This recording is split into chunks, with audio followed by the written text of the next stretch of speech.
Most people think they're working on Aikido basics, but they're actually reinforcing habits that slow their progress oftentimes, especially early on. Aikido training for beginners, this is where we really have a danger of reinforcing these negative habits. Let's dive into it.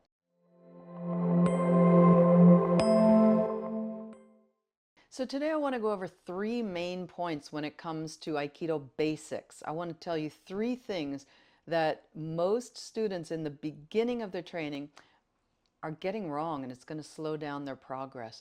So the first one is I want to really emphasize distance, or maai, is a relationship. It's not really a measurement. We can't say when you're in a situation where they're coming with shomanuchi, you need to be 1.37 meters away from them. We can't say that. If it's a tall person with a long reach, you need to adjust it. If it's a small person with shorter arms, you need to adjust it. So it's the relationship. So beginners oftentimes misunderstand. In fact, not just beginners. Maai is really, really complex, really, really deep. So a lot of people misunderstand distance in Aikido. Maai, M-A-AI, that's how I guess you would spell it in English. So standing too close or too far creates reaction instead of choice. If you're just the right distance, you've got choices. You don't just have to always react to what the other person's doing. Hey, sorry to interrupt the video, but some of you have been asking how you can get a copy of my book, The Teacher. The book includes topics such as from horse riding to Budo, the Japan experience, back home, building intuition, attracting new students to Aikido, nonviolence in Aikido, leading by example, women in Aikido, arrogance, no to homogenization in Aikido, Aikido and distance teaching, body alignment, more.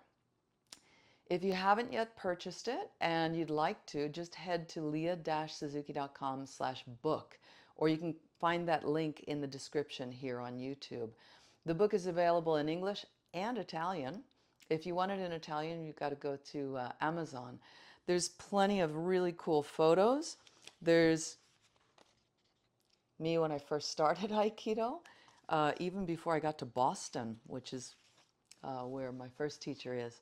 Also Takeda Shihan, Bill Gleason Sensei, my first teacher, and for those of you who might know him, Gary Small Sensei, taking ukemi long ago. Another of Takeda Shihan, Yamaguchi Sensei. All right. We've got a couple of me teaching seminars, of course. And then even one with me with explaining something with Shoto. This is in the No to Homogenization section. As I said, the link is in the description below. Just click on that, go to leah-suzuki.com/book and order yours. Let's get back to the video now. It takes a long time to develop a sense for the right distance. So what you can do, solution here, what you can do is, first of all, train and train and train and train. Another thing, in fact, just last night, I had a student, I would put her at like intermediate level. And still she was surprised. She knew immediately and she fixed it immediately. But more than once last night, she came at me with shomanuchi, and she was close enough that if I just extended just a little bit more, really just like 1 or 2 inches, my hand was able to touch her cheek. So she was attacking, but let me back up from the camera. Her arm was like this instead of like this. That's a huge difference. Okay, so she was coming in too close because her arm was only outstretched this much. So she had to be closer to me. But then she fixed it immediately, which fantastic on her part. She stretched out like that, and that meant that her feet were farther away from my feet. All right, so that's what we need to know about maai. Can the person reach out and easily touch you? Case by case, I mean, most of the time, can I say all of the time? We don't want somebody to be able to touch our face. So Standing too close is not good. Standing too far, though, you set yourself up for failure, right? Because how can you enter if you're like 3 strides away from the person? And one could say, okay, well, the person attacking, they've got to find the right maai. Okay, they do too, yes. So both people need to study maai. So good Aikido basics start with relational distance, not fixed spacing. I wish I could say to all my students, for a Shomanuchi attack, you must be 1.8 meters away from your front foot should be 1.8 meters away from the other person's front foot. I can't do that. So you've got to train and train and train, experience and experience, and fix your maai. If you've been watching my videos, you've probably noticed that I sometimes use shoto, or short sword. I find that it helps students drop their shoulders, stop pushing, and really feel the technique. Right now, I have a limited number of these Suzuki signature shoto available. They're made in Japan from premium Japanese white oak. They're engraved with my signature, and they're really beautifully balanced. Because of the lumber shortage in Japan, I was only able to get a small batch of them. So once these are gone, that's it for the time being. So if you'd like one, click the link below to reserve yours. During the checkout process, you'll be prompted to let me know which seminar you'll attend, and then I'll bring it right to you. Now let's get back to the video. And main point number 2. Another problem with Aikido training for beginners is many times the beginners, no matter how many times you say it as an instructor to loosen up. By the way, I don't say relax, I say loosen up. More on that in another video. No matter how many times you say it, it's human nature to be tight when you're dealing with another person, even if it's just a grab, let alone, if somebody's punching or shomanuchi, the strikes, I think, usually elicit even more of a tight reaction. So when we get tight, then we start to push each other around and use force against force. So a lot of instructors say that strength is not good. Okay, we do Aikido, we don't use strength. I beg to differ. We use strength. You've got to use strength. You have to have some strength just to, your body uses muscle to hold everything together, right? So I'm not a physiologist, but yeah, muscle is good. Muscle's a good thing. And Aikido teachers love to say not just we don't use strength, they like to say we don't use muscle. Yes, we do. But you've got to use your muscles correctly. And I never say relax, I say loosen up. There is another video that I did all about that. So when the strength is focused on right from the beginning of their training, get stronger, stronger, stronger, stronger, then it's really hard to drop it. And I don't mean that you should tell your students not to grab tight. That's okay. But for them to be trying to throw each other, throw their partner with force, let's use that word, then if they've got honest uke, then they'll run into trouble with this, as you and I know. And if you are a beginner watching this video, then maybe you don't know that from experience, but take my word for it. If you can stay loose when you're executing these techniques with your partner, then you won't trip the alarms. I love this phrase. So the thief is going into the jewelry store. He's done his research, and if you go over here, there's an alarm that's going to be tripped if you pass by here or you pass by there. So he stays in the correct place. So anyway, if you're not a native speaker of English, you might not have heard the phrase trip the alarms.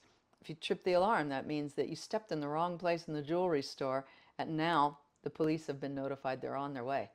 So I like to use this image when I tell people not to use force against force.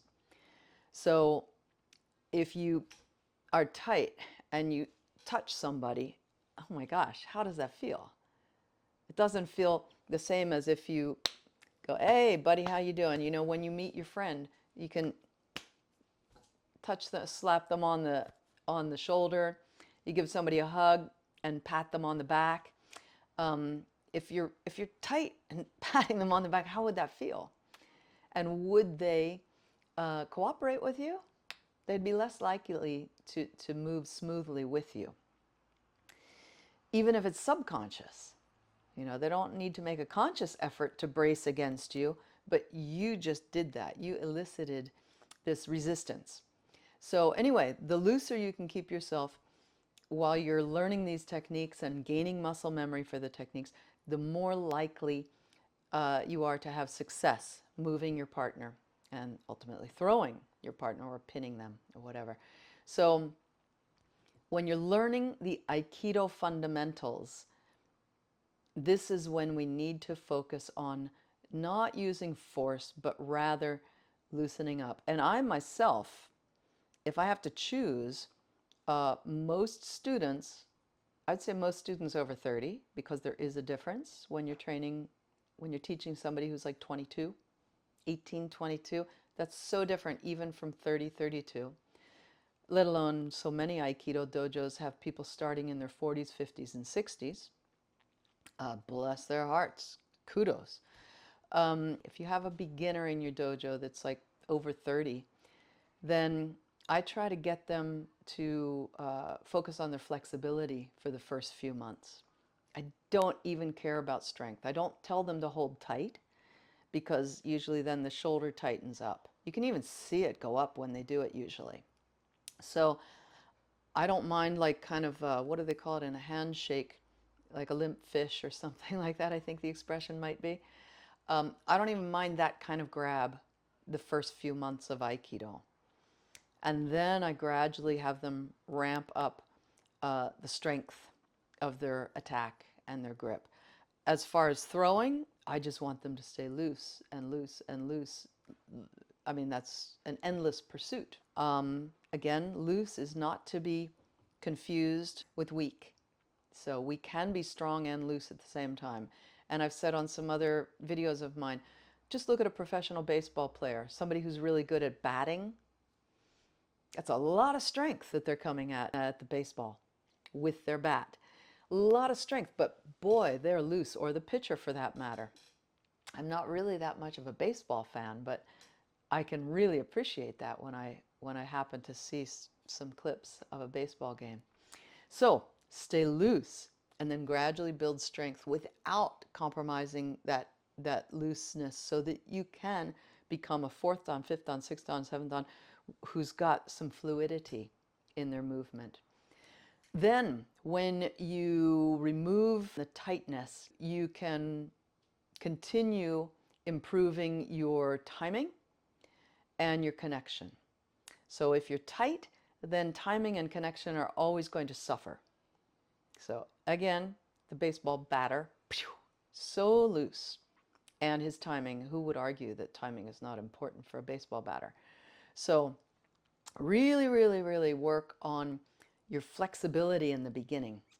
Add strength later, and never tightness. Don't focus on strength at first when you are still training as a beginner.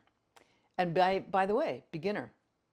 In American culture, sometimes beginner is like your first month. No, I'm talking about like the first 3 to 5 years.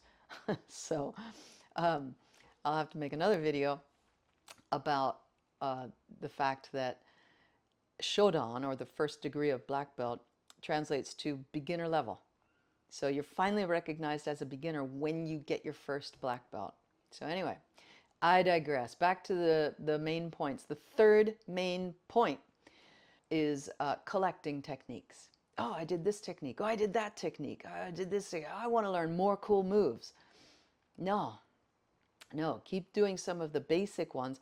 Yeah, maybe your teacher will add a couple new techniques here and there, but I find katate dori shiho nage still fun and fascinating. Still. And you know, I get a different student, or one of my students makes more progress suddenly, and they're heavier than they were 3 months ago, and I find like, ooh, wow, I have to move a little deeper this way or that way. So there's so much wisdom and so many lessons embedded in these basic techniques, standard orthodox techniques. Yes, continue to explore new ways of moving, new techniques, but don't think that, okay, I did Shiho Nage, I'm pretty good at that now. Done. Check. Finished. No, never finished. Never ever finished. So always think about the principles. And maybe your teacher presents these, or maybe your teacher more just presents collections of techniques each night.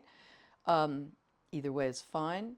Make sure you go to some seminars as well, because it's usually presented more in principle format, and that will really, really benefit you. So if you start to grasp the principles, you can apply these principles in all techniques. So this will really, really benefit you. So keep on training and keep on making mistakes so that you can adjust every single time. Don't just collect techniques. So here's your homework. In your next class, I would like for you to do 3 things. Pay attention to yourself for when you maybe misjudge distance in Aikido. If things go wrong almost from the beginning of the technique, especially if it's like a striking technique, shomanuchi, yokomanuchi, tsuki, if things seem to go wrong right from the start, it could be that distance is a problem. So check that. The second thing to check in your next class, try to pay attention if you're focusing more on strength than flexibility. So eventually we want to have a beautiful balance between strength and flexibility so that you can maintain connection. But at first, don't go overboard with the strength, because you'll usually tend to tighten up. The third thing to notice, did you rush? Are you in a hurry for your partner to fall down? Most of us, it's human nature to be in a hurry for our partner to fall down and for us to think, I'm the one to make them fall. By God, I gotta make them fall here. And so we rush it. And when we rush, we usually tighten up. And when we tighten up, what I talked about before happens. The person resists against it. Just you trip the alarms. So pay attention to those. Finally, if you want guidance on Aikido basics in real time, first of all, you can come to one of my seminars. I teach all over the world. Check out my seminar schedule. But also, you can train with me live or access replays via Zoom. So we have a once a month option, and we have an every class option. So check that out. There'll be a link in the description below. I hope this video helps to motivate you, give you some new insights so that you make the most of your training and continue for years to come. Looking forward to training together soon, and see you here on YouTube again soon. Bye-bye.